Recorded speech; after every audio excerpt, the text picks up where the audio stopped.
To introduce David Bassett. He's been here at the museum for about 20 years. He has geology degrees, a bachelor and a master's degree, and that's a towering achievement in my books. And the main thing is he has survived. I mean, he is a veteran of 30 years of Christian education. And he's been head of the science department at Ovilla Christian School for, was it 20 years now, or almost 20? For past 20 years now. Yeah. Mm-hmm. And I've read some of his writings. I'd like to read more. I'd like to chase after him and make a lot of videos of what his research, because he's really got a lot of good things to say. Be skeptical. Check him out. Check out the sources. I think you'll find what he has to say to be trustworthy. And remember, Scriptures teach us to be skeptical. Scripture says, test everything, hold on to the good. Mm-hmm. So, David? Thank you. Yeah, Berean, that's true. Right? Creation has answers. This is the topic of the overriding topic of the whole year here at the Creation Evidence Museum, if this is your first time to visit. Every month we have a different live lecture on a certain theme. This is our theme of this year, that creation has answers. A lot of people who are not real familiar with creation science think that creationists, all they do is just basically slam evolution or argue against evolution, but they don't realize that creation scientists do original creation research, and they publish in creation journals, and they actually do field work, those kind of things as well. And it's true that the evolutionists are probably much better funded than creationists are, and we may piggyback on some of their research. That's okay, but we have a totally different interpretation usually of the data, especially where time is concerned. And that's what we're going to be talking about today. Creation has answers, deep time and deep space. Deep time is basically just the terminology for millions and billions of years. And I'm sure all of us have heard that phrase before, okay? Millions and billions of years. And so we just lump that up into this term, deep time. Deep space, this is basically outer space region that's more than hundreds of light years away. There are two different ways that astronomers calculate the distance to stars. The first is the more exact geometric way, which is called parallax. And this is used for stars that are only hundreds of light years away. We can actually tell the change in position, the apparent shift in position, if they're that close. And we'll talk more about what a light year is in just a moment. The farther stars use a different method called the apparent magnitude method, which is based on how bright the star appears to be from Earth, from the distance from Earth. And this uses a star called a Cepheid variable there. So there are basically two different ways to calculate distance. When we start with Genesis here in verse 14 of Genesis chapter 1, the creation passage, and God said, "Let there be lights in the firmament of the heaven to divide the day from the night, and let them be for signs and for seasons and for days and years." There. I want to focus on this phrase, the firmament of the heaven there. What's actually being talked about there? The firmament of the heaven. What is a firmament there? If you look up this word in the Old Testament, in the original Hebrew text, using a concordance, something like that, a Bible reference tool, you find out it's the Hebrew word rakia. We usually spell it R-A-Q-I-A. Some people spell it R-A-Q-I-Y-A. There, they transliterate it that way. And it's used 17 times in the Old Testament, in 15 different verses, 4 books of the Bible mention this term. Genesis, of course, Psalms, Ezekiel, and Daniel. And you won't find the term anywhere else in the Old Testament there. When you look up the words in the context, you get an idea that a firmament is either a space or a face, a surface there. The word actually means a spread out thinness, or it comes from the verb rakah, to pound or to beat with a hammer into a thin metal sheet. So we can actually cause metal to be extremely thin, high density, but very thin, and spread out, or we can actually spread something out and make it thin by stretching it out and causing the density to decrease. Okay, so we can actually do it two different ways, a space or a face. Now, the spaces Scripture calls heavens. And how many heavens are there according to the Bible? Anybody know? Any guesses on that? There are 3, right? Now, years ago, there was a TV show called Seventh Heaven, right?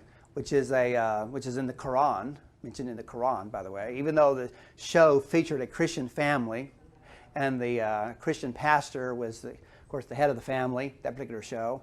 But the title of the show is not a biblical title. Okay, there are 3 heavens. You're correct. There. 2 Corinthians 12, verse 2 talks about the 3rd heaven. Interestingly, the heavens are numbered from earth outward, okay, which tells you how important earth is. The first space would be earth's atmosphere. This is called in Genesis 1:20 the open firmament of heaven, that the birds or fowls of day 5 fly within. So that tells us we're talking about earth's atmosphere. The second heaven would be the outer space region. We're going to be focusing on that one today. And then, of course, third heaven, the one that's mentioned in 2 Corinthians 12:2, refers to God's throne, the activity around God's throne. Okay, what we typically think of when we think of capital H, heaven, there. Well, these 3 spaces, these 3 heavens, have got to be divided so that to keep one from merging into another. And that's done by 2 metallic or crystalline constructs, 2 solid dividers, which are the faces between first heaven and second heaven and third heaven. Now, we no longer have the divider between first heaven and second heaven. This, what Dr. Baugh, his model, calls the canopy, which collapsed at the time of the flood. Now our atmosphere just merges right out into outer space there. But Ezekiel chapter 1 does still talk about the sea of glass or crystal there, past the edge of second heaven to the north, that God's throne is anchored in. Okay, and that's also mentioned in Ezekiel chapter 10. So the firmament of the heaven there, talking about second heaven, I believe. This is the heaven, I believe, of day 2, Genesis 1, 6 through 8. And notice that the lights are put in the firmament of the heaven, okay, in this medium, this space medium within this particular region. And it has 5 purposes, according to verse 15 and 16. To divide the day from the night, let them be for signs, for seasons, for days, for years. And then the next verse says, let them be for lights in the firmament of the heaven to give light upon the earth. And Dr. Bosch stressed this morning, I was going to do the same thing this afternoon, the prepositional phrase there, upon the earth. There, when you think about distant stars that are trillions of miles away, their purpose, one of their purposes is for their light to be given to the earth there, to give light upon the earth. And then notice the next phrase, let's not forget that. And it was so. Probably that very day, maybe that very moment there when God said, let them give their light upon the earth, and it was so.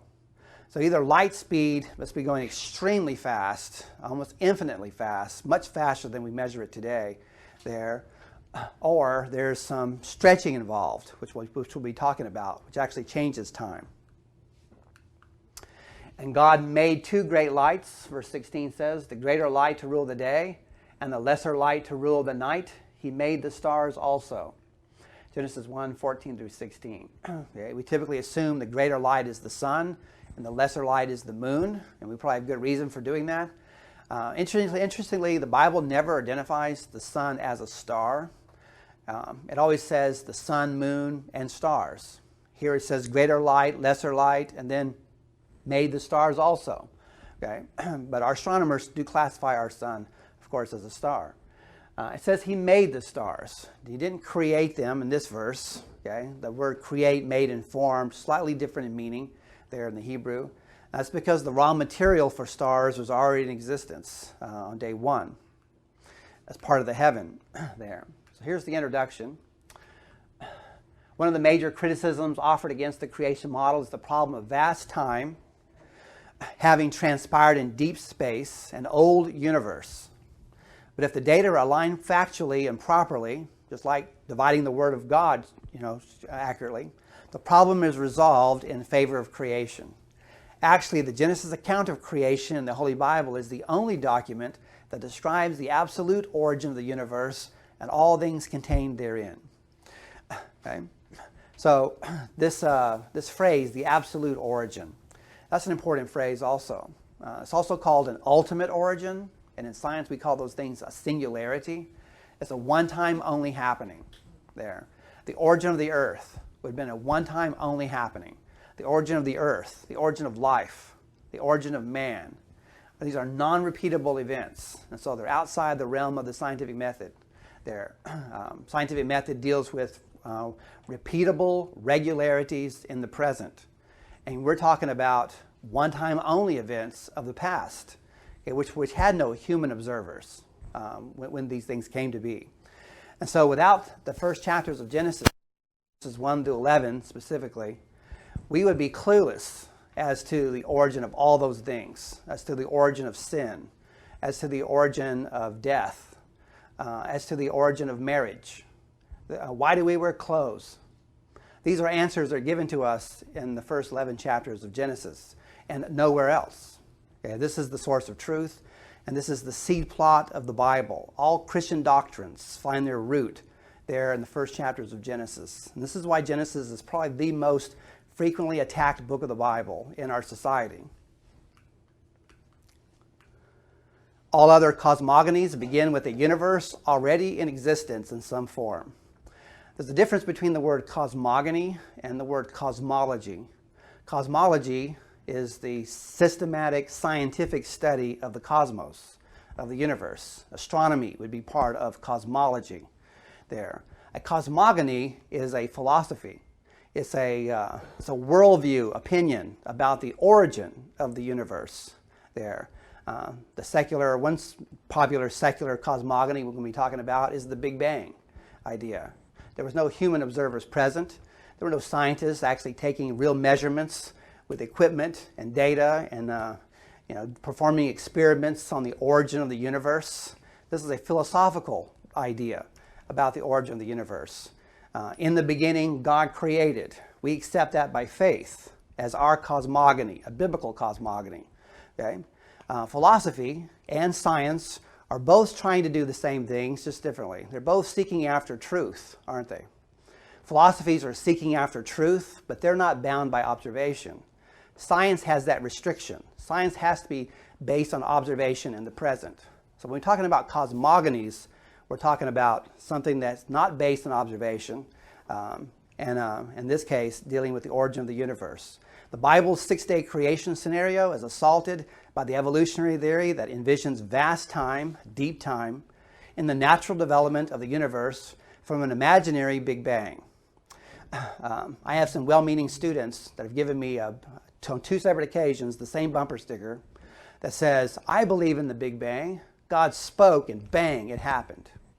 There. I don't have that on my car though, because I don't want people to think that as a Christian that I'm supporting the Big Bang idea, the Big Bang that's supposedly taking place almost 14 billion years ago. I don't want to send that message. Okay, and again, I know that they're well-meaning, but a Big Bang is an explosion, and explosions scientifically through observation in the present create disorder. And yet the word cosmos is the Greek word for orderly arrangement. It's the opposite of the Greek word chaos, which means a disorderly arrangement. I'm wondering if my students' bedrooms, are they cosmoses or are they chaoses? I wonder. But we never see an explosion create order. Contrary to secular interpretation, the earth and the heavens are observed to be young. And the key word is observed. Observed to be young, in the present there. There's a evolutionary astrophysicist by the name of John Eddy, E-D-D-Y. He has a really interesting quote that creationists particularly are fond of, but you don't hear it too much in the secular literature. And he says that with some frantic recalculation, there's nothing in observational astronomy that would conflict with James Ussher's chronology for the age of the universe of 6,000 years. There's nothing in observational astronomy that would conflict with that. And this is what it's all about. It's based on observation. So let's look at Roman numeral 1 here. The earth in space demonstrates a recent history. Planet Earth travels 66,000 miles per hour. Are you feeling it? We're part of the system that's doing that, right? As it orbits the sun, that specific speed perfectly offsets the sun's gravitational pull, keeps Earth's orbit the proper distance from the sun. If we were to actually revolve around the sun faster, we'd be getting too far away from the sun. Temperatures would drastically decrease. If we were spinning a little bit slower, Earth's gravitational pull would spiral us inward, getting us dangerously close, temperature increasing. We've got to be within the proper distance from the sun. This 91 to 94 million miles or so, 1 astronomical unit is where we are. Our moon's the same distance from the Earth, yet our moon seems to be lifeless. So this is not the only factor that helps support life on the Earth, as we're in what astronomers call the Goldilocks zone of the solar system. Not too hot, not too cold. We're just right temperature-wise, okay? And they actually do use the term Goldilocks zone, okay? Earth's magnetic field is affected by the sun's rays, and any significant disruption of the Earth-Sun magnetic balance would bear consequences. Evidence for extraordinarily rapid changes in the geomagnetic field, Earth's magnetic field, during a reversal in the recent past has now been published in mainline secular literature. So this is actually information that supports the creation interpretation of data. Again, observational data in the present. Extraordinarily rapid changes, it says there in boldface. I actually went to I actually checked out the article that's cited here at the bottom, also cited in your handout there by Coe, Previtt, and Camps. And this is the title, New Evidence for Extraordinarily Rapid Change of the Geomagnetic Field During a Reversal. A reversal is where the magnetic polarity is opposite in direction. So rather than compasses pointing to the magnetic north, they'd point to the magnetic south. Okay? And this is the idea anyway. And then this is the, let me read you the abstract from the article that's cited here at the bottom. It says this: paleomagnetic results from lava flows recording a geomagnetic polarity reversal at Steens Mountain, Oregon, which is on the Oregon-California border, suggests the occurrence of brief episodes of astonishingly rapid field change of 6 degrees per day. Now, that's 1994-1995 research, 6 degrees per day change in the magnetic field orientation. Their first article that they published, these three, was back in 1984 to 1989, and that research showed 3 degrees of change. A decade later, they're now finding lava flows that indicated 6 degrees of change. And so they go on to say this: the evidence is large systematic variations in the direction of remnant magnetization as a function of the temperature, of thermal demagnetization, and a vertical position within a single flow, which are most simply explained by the hypothesis, this is the good part now, the last sentence of the abstract, their conclusion, that the field, the magnetic field, was changing direction as the flow cooled.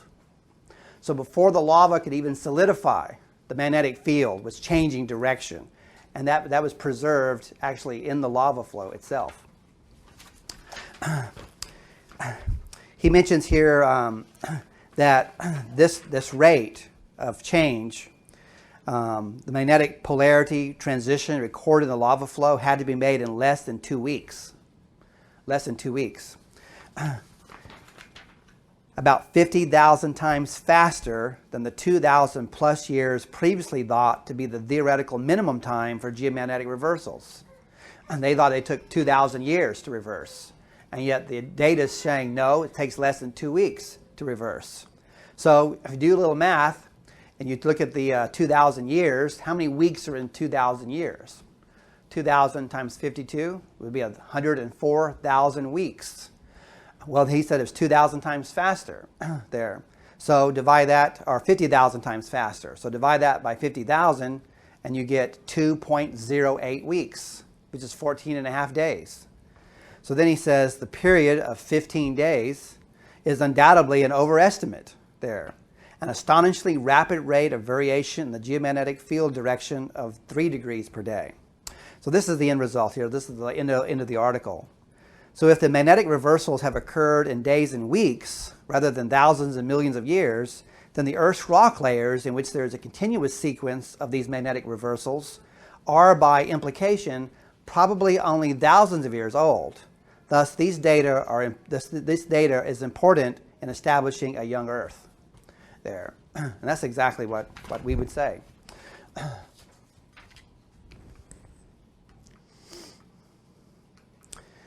The work of the late Dr. Thomas Barnes, who is Professor Emeritus of Physics at University of Texas El Paso, where I got my bachelor's degree, indicates that the total energy in the Earth's magnetic field is decreasing with a half-life of 1,465 years, plus or minus 165 years.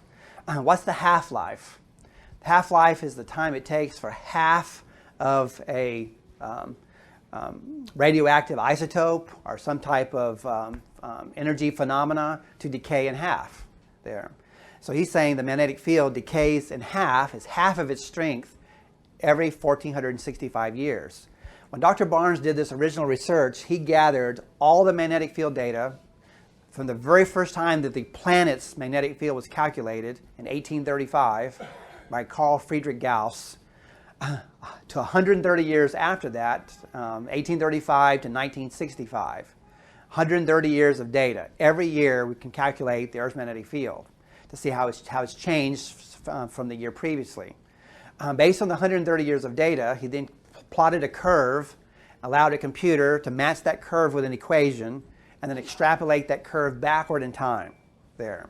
And so we found out that the magnetic field has been decaying exponentially, been cut in half about he said originally every 1,400 years was the half-life.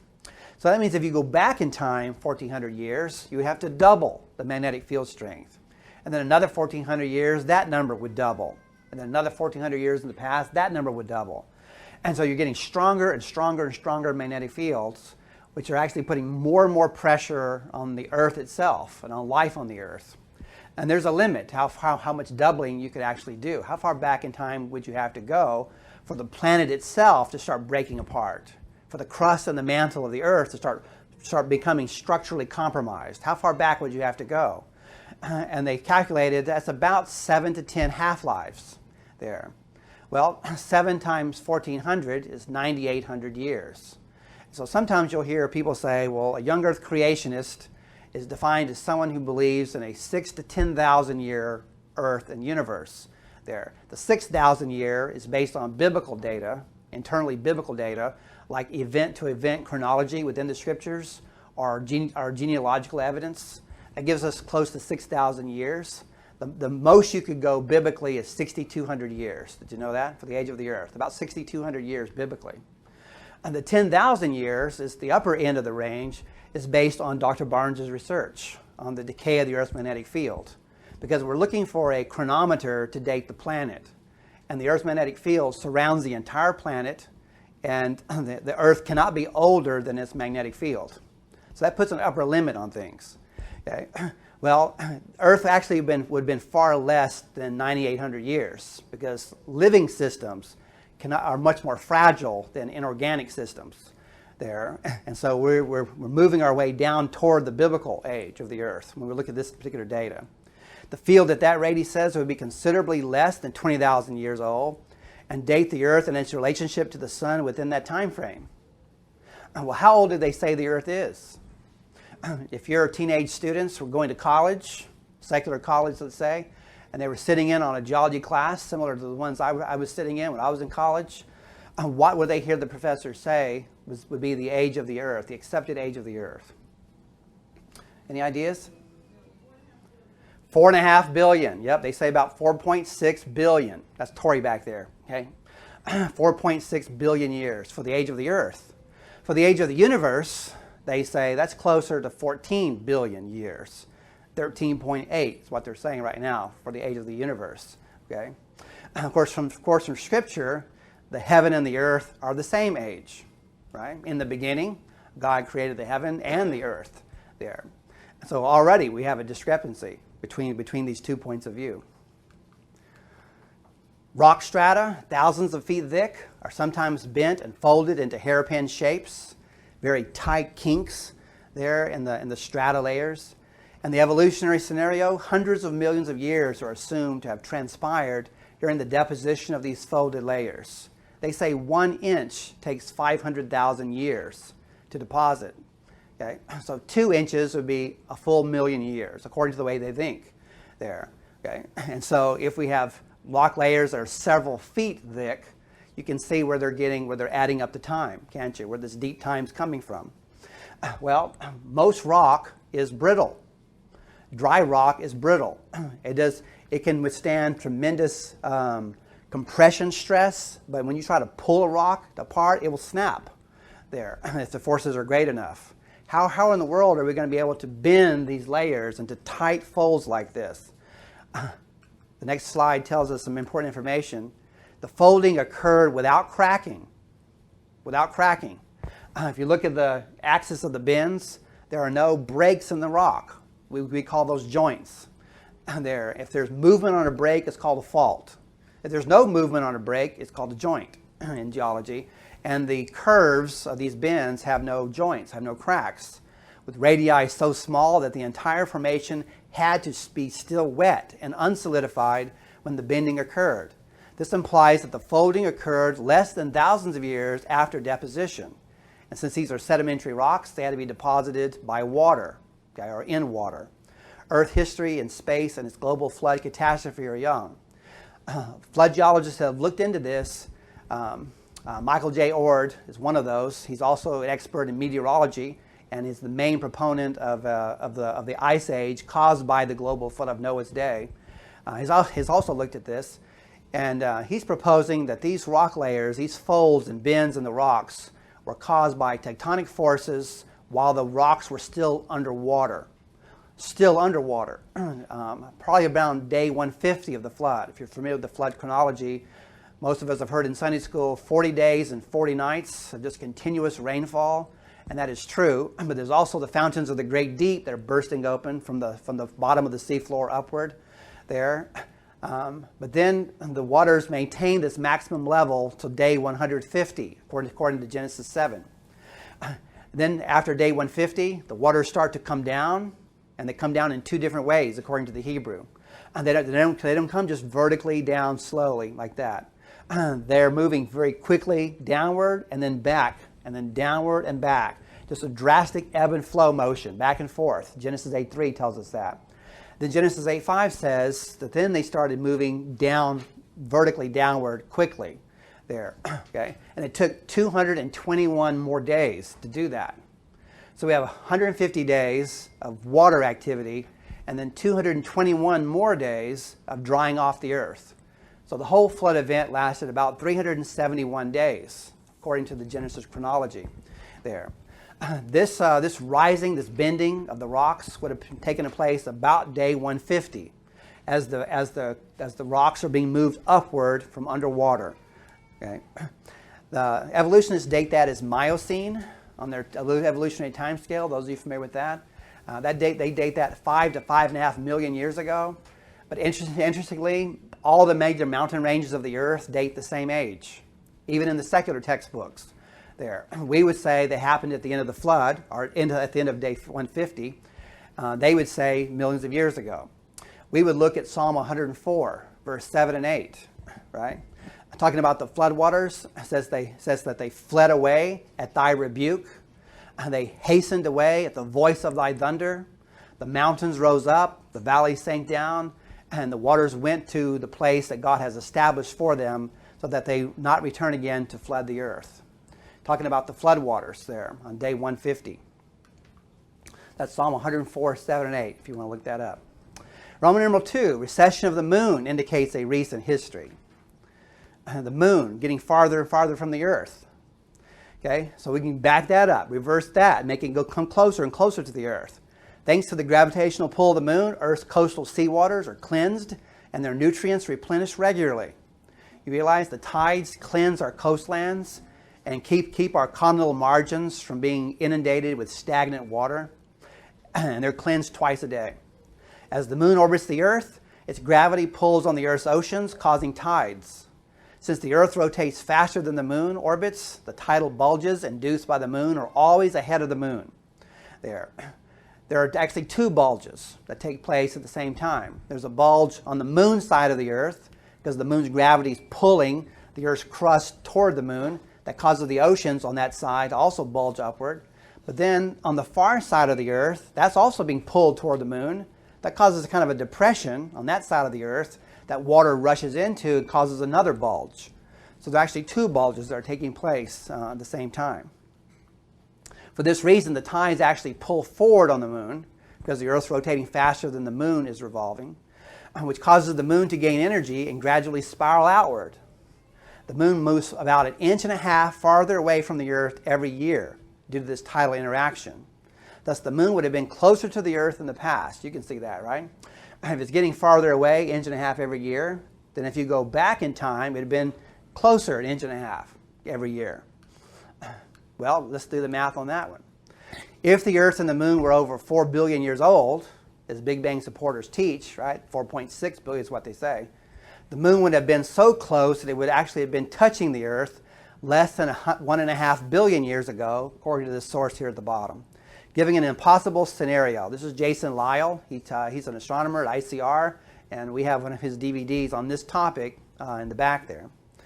It says, long before that age, tidal inundations would have swept all soil from the Earth's continents due to increased gravitation from a closer moon. Closer moon, stronger gravitational pull, higher tides coming inland, and wiping the continents free of soil there. Earth-Moon system is young. Geologists actually calculate that you can erode all the continents down to sea level in about 14 million years based on today's erosion rates. Okay, and yet they say that some of these mountains, like the Rocky Mountains, uplifted around 65 million years ago. Well, why do we still have the Rocky Mountains if it only takes 14 million years to get them down to sea level? This is a schematic, a diagram showing you the tidal bulges. You see there are two light blue areas, one on the top and one on the bottom of the Earth. Those are the two bulges I was mentioning earlier there. And you see the arrows of the moon moving it farther away from the Earth there.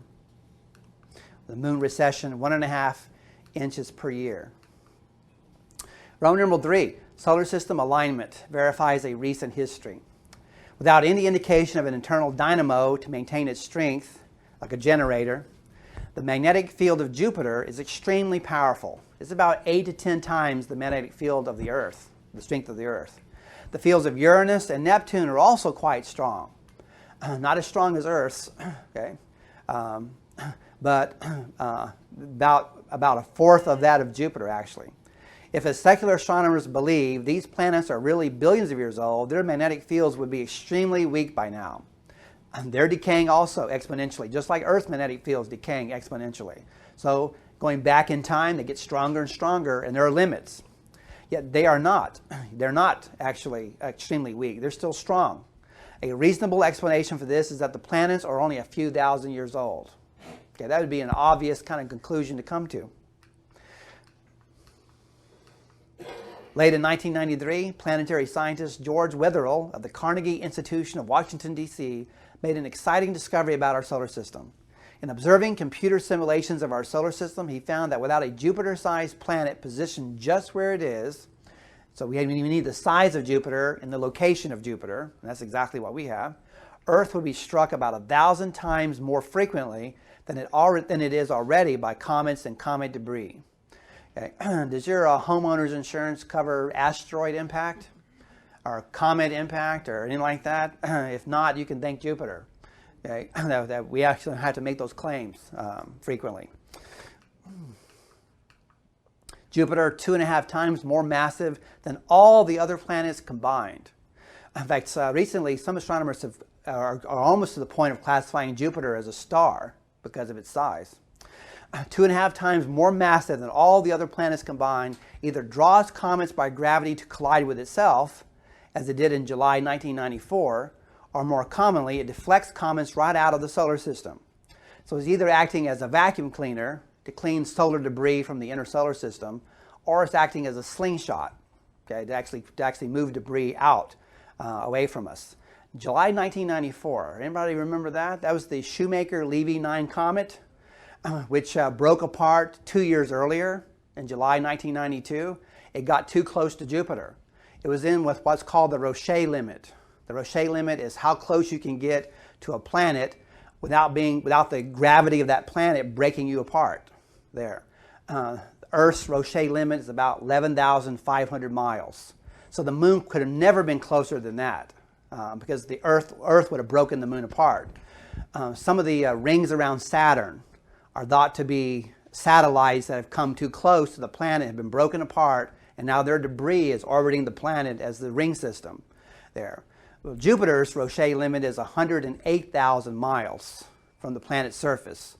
So the Shoemaker-Levy 9 comet came within the 108,000 mile Roche limit. Jupiter's gravity broke the comet apart into 21 fragments, and then took the next pass, the next revolution around Jupiter to actually be pulled in. And Jupiter had 21 impacts there during July of 1994. It's quite spectacular.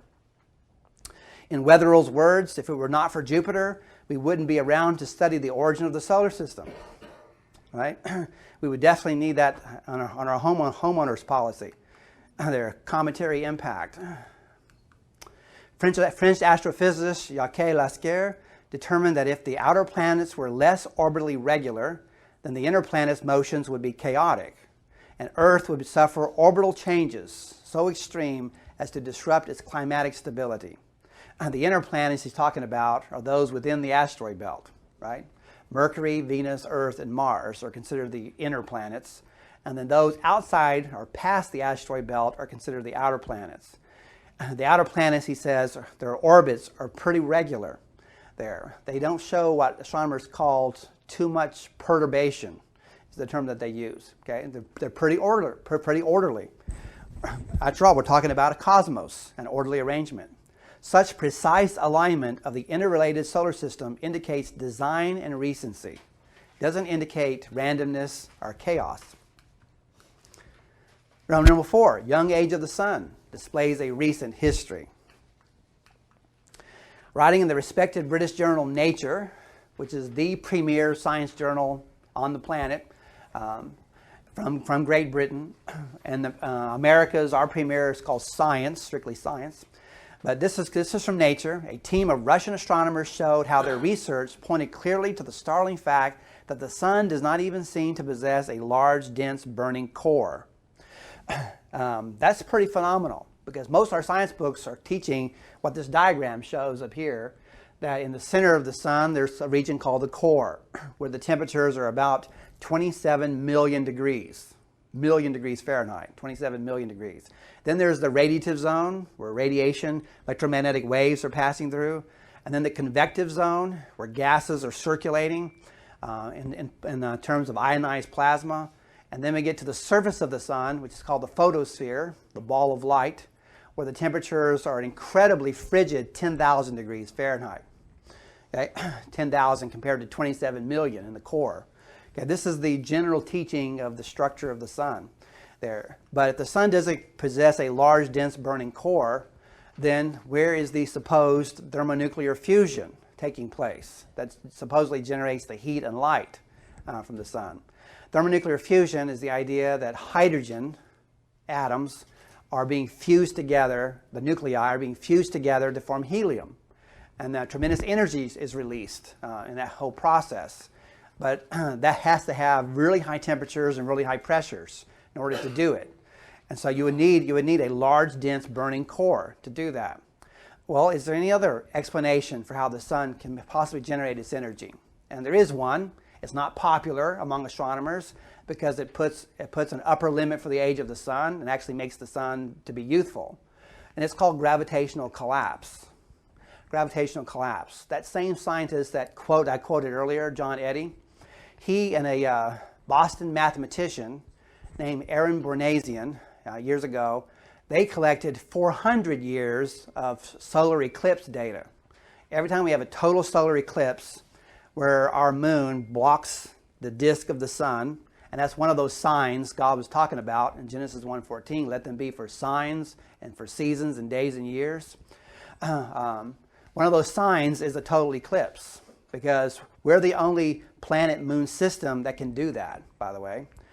Our sun is 400 times farther from the Earth than our moon, but our moon is 400 times smaller than our sun in diameter there. And so from Earth's perspective, as circles in the sky, they look exactly the same size. Exactly. And so the moon can completely block the sun's disk, so that during a total solar eclipse, you see only the outer atmosphere of the sun, which is called the corona there. So for the last 400 years, one of the measurements that they do is the diameter of the sun. And so we can compare what the diameter of the sun 400 years ago is in recent time. And they have found that the sun's diameter seems to be shrinking at a rate of 5 feet per hour. 5 feet per hour. No big deal, really. Okay, when you consider that the diameter of the sun is around 868,000 miles across. Okay, 108 Earths side by side. That's how wide the sun is. Okay, so 5 feet per hour. That in 1,000 years, the sun would have shrunk 1%. So by the time we have from Adam to the present, our sun in Adam's day, Adam and Eve's day, would have been about 6% bigger. 6%. Right? Well, what happens if you go back 100,000 years? Not just 6,000. Let's go back 100,000 years. And we're going to add 5 feet in diameter to the sun. Okay? Go back 100,000 years. At the end of 100,000 years, our sun would be twice the size that it is now. It had been double in size. Well, let's keep going back in time. Let's keep adding 5 feet in diameter. And let's go back now 20 million years. Okay? Still a drop in the bucket to evolutionists, right? Because after all, they said the Earth's 4.5 billion, right? But if we go back 20 million, now we find out that the sun is actually touching the Earth. The sun's touching the Earth at 20 million years ago at this uniformitarian rate of 5 feet per hour there. How can that possibly be true? When did they say the dinosaurs, some of the dinosaurs made some of these footprints that we're finding? They said dinosaurs became extinct 65 million years ago there. But now we know why, right? They were barbecued in the core of the sun, which doesn't exist, right? That's what happened. No, we can tell all kinds of stories, couldn't we?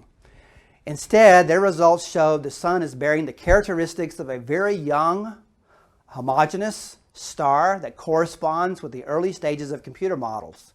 The solar neutrino emission is that of a young star, and the lithium, beryllium abundance of the sun is consistent with that of a young star. Okay? Our sun's a pretty special star. Okay? I'm going to go ahead and call it a star. Okay? It's pretty special. It's very stable as a star. It doesn't have a really violent temper like other stars do. It does have solar flares. There are solar prominences, those kind of things. It's probably a seething cauldron, just like other stars would be. But it doesn't shoot out solar flares and prominences to the point where our planet is consumed. We're influenced by that, but we're not totally consumed by that. We're not vaporized by that. So that's what I mean when I say our sun is a pretty stable star. And that's important to keep life here on the Earth. The sun's also a solitary star. Most stars are double stars or binary stars, two stars that revolve around a common center of gravity. But ours is just a single star. And so we have a solar system that can kind of revolve around a star that keeps its position. And so that actually keeps the temperature just where it needs to be. There, the radiation just where it needs to be. Our sun also matches the rotational speed of the arm of the galaxy that we're located in. We're located in what's called the arm of Orion. Our whole solar system is in the arm of Orion of the spiral galaxy of the Milky Way. And our sun is keeping pace with the rate that the arm is spiraling around the center. So that keeps us within the galactic Goldilocks zone. There are two Goldilocks zones. There's one in the galaxy, and we are in that. And there's also one in the solar system, and we're in that one too. Do you think that's by accident? Don't think so.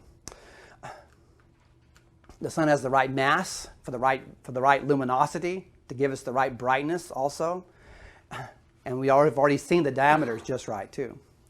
Row numeral 5, supernova, shell shock, and stars and galaxies echoes a recent history. Okay, now we're going to go way past the sun now.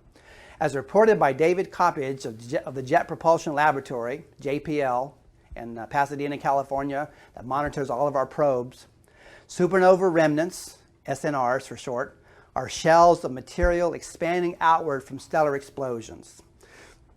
There are stars called novas, which means new star, which loses mass every time it explodes. And it explodes regularly over and over again. Each time it loses mass. Then there's a star called a supernova, which actually blows itself up and does not recover from the explosion. It actually ends up as a supernova remnant or a nebula, a cloud of gas or dust in space there. These SNRs are shells of material expanding outward from stellar explosions. In the case of RCW86 and Centaurus, the calculated time of explosion was 10,000 years. That's what they calculated at JPL.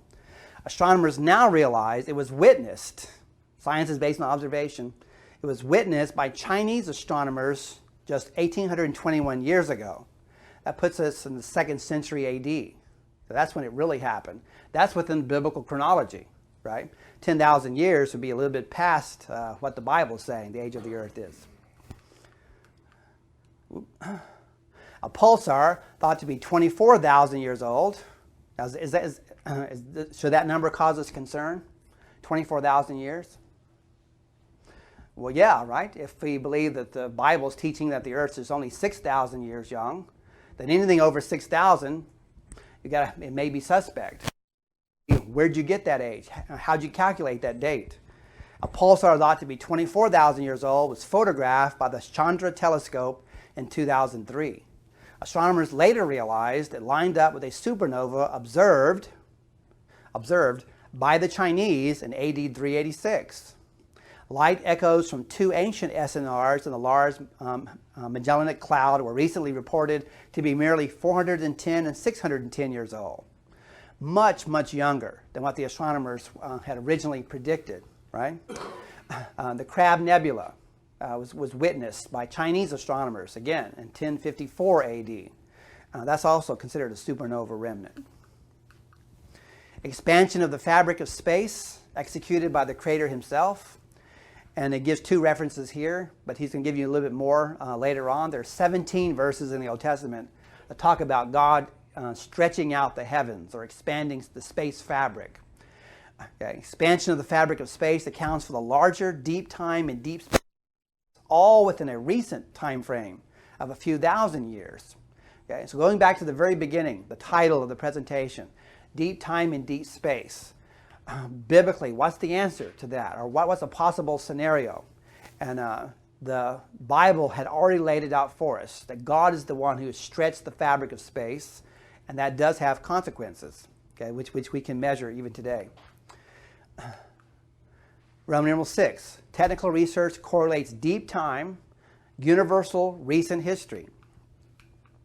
The speed of light in a vacuum has been calculated at 186,000 miles per second, supposedly requiring vast time to reach the Earth from distant galaxies. I told you earlier, we would talk about a light year a little later. Here we are, right? A light year is not a time unit. A light year is a distance unit of how far light can travel going this speed, 186,282 miles per second in 1 year. It can travel about 6 trillion miles going at that speed in 1 year. It comes out to be 5.88 trillion miles. We'll round off to 6 trillion miles to make it easy. Okay, so 1 light year is 6 trillion miles. Consequently, critics have faulted the Bible as being scientifically untenable and describing a recent 6-day creation of the entire universe. They're saying the universe is 13.8 billion years, which means they believe it has a diameter of at least 13.8 billion years. And the light's been traveling for 13.8 billion years based on this calculation. So how can you Christians be right that the Bible is saying it's only 6,000 years? You see the problem? Well, there's an answer. Creation has answers. How do we explain this apparent conflict between Scripture and science? For our readers who have a technical background, Associate David Bassett, he looks pretty familiar, has described one of the scientific approaches in the following abbreviated form. Dr. Baugh used an article I wrote years ago here. This is D. Russell Humphreys. The D stands for David. David Russell Humphreys. The model which best answers this challenge to date is the cosmology proposed by Dr. D. Russell Humphreys, well-known young Earth creationist and nuclear physicist employed at Sandia National Laboratories, New Mexico since 1979. Let's go back, okay? This is quiz time now. What's a cosmology? Notice he didn't use the word cosmogony there in the quote. Cosmology. That was the scientific study of the cosmos. right? So this is actually based on astronomy, observational astronomy. And then young Earth creationists. We used to be called YECs, young Earth creationists. But now the new term for us are biblical creationists. I like that better. Biblical creationists are those who believe in an Earth universe system of 6,000 to 10,000 years. And D. Russell Humphrey is definitely one of those.